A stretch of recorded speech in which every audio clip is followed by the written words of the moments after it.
আলাইকুম ওয়া রাহমাতুল্লাহি ওয়া বারাকাতুহু। আলহামদুলিল্লাহ, আমাদের যাদের শিশু সন্তান রয়েছে, ছেলে কিংবা মেয়ে, যাদেরকে আমরা ধর্মীয় বিদ্যা কিংবা অন্য বিদ্যা দিয়ে থাকি, অথবা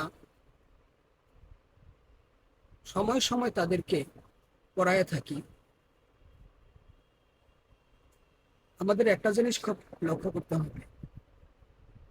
একজন লেখক উনি লিখেছেন যে অনেক গবেষণা করে আমি দেখেছি, যে সন্তান ছেলে কিংবা মেয়ে পিতার সাথে সম্পর্ক ভালো থাকে বা বেশি থাকে, সেই সন্তানের জ্ঞান বুদ্ধি ভালো হয়, অর্থাৎ বেশি থাকে।